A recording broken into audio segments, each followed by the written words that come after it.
Okay, welcome back to Rev Endurance Sports, and I've got a special guest with me. Hello, Mike. Hello, hello. So Mike came to me via the YouTube channel, started following me on Strava. Come a little closer, please. And then reached out to me via email. And tell me about how that went down.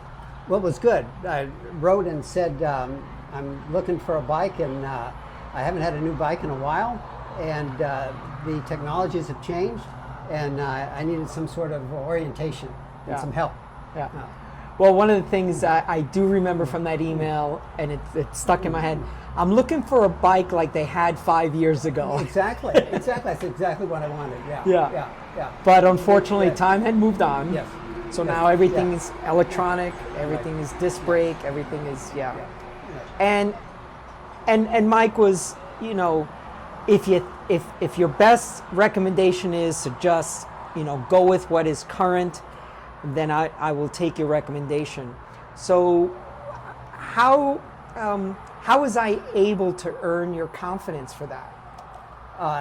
Just by saying that's probably the better way to go, because I watched you on YouTube, and you can get a sense of a person, and I knew I trusted you before I contacted you. Oh, that's so great. Anything that you were going to recommend, I was going to do, basically. Yeah. Well, I thought it was the right thing only because,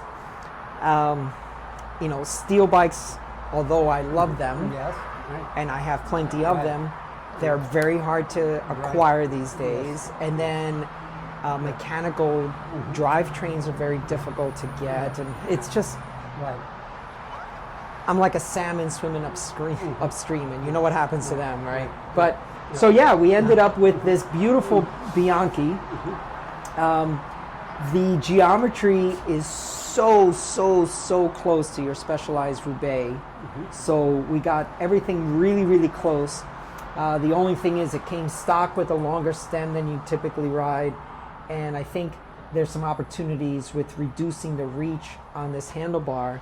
But let me hear your thoughts. What are you thinking about? Okay, I've got new electronic shifting, I got new disc brakes, I've got all kinds of new technologies. Yes, including through axle. This is the first bike I've had with through axle. So it's the transition to the new technology, but I'm good for it. I'm looking forward. So even though you're 70 plus, you're willing to. Yeah, I'm not a Luddite. You're not a Luddite. Yes, you're looking to embrace what's new. Exactly. So yes, the through axles, the disc brakes, because you had rim brake and all that, all new stuff. But one of the things I showed you in the shop, but I want to show the viewers as well. This comes with its own wrench, if you will, right? So you just kind of unscrew this, and you can take out the through axle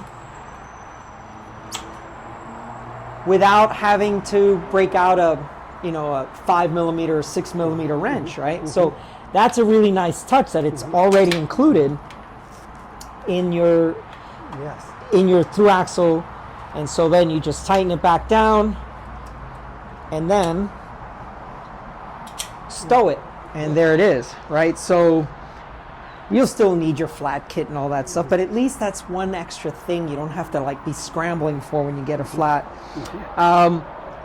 So we still haven't talked about whether we're going to go tubeless or all that stuff, but give that time, because that's another technology. I'm very much a incremental solutions kind of person.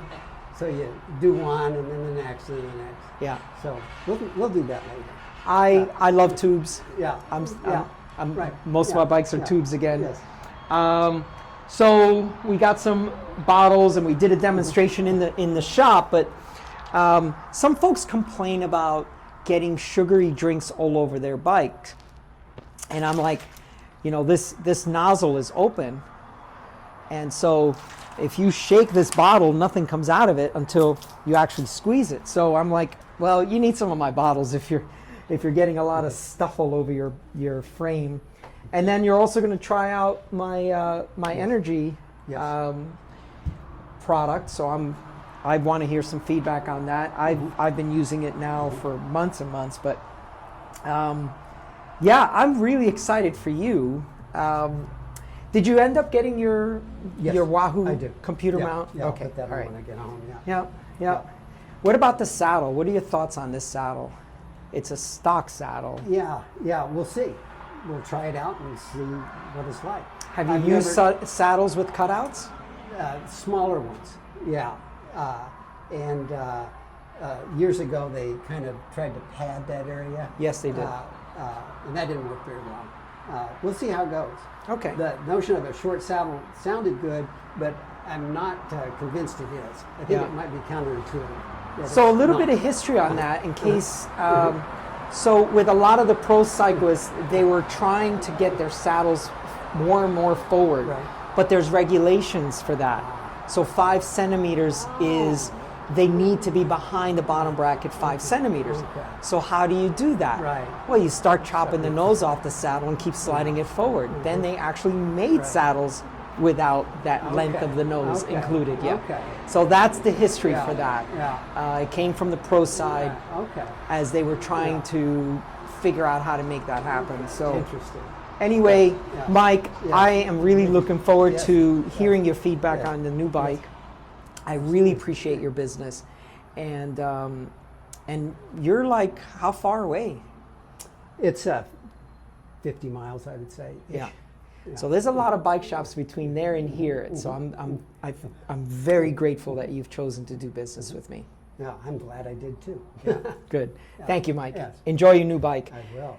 Thank you so much for tuning in. Please like and subscribe. We'll see you up the road.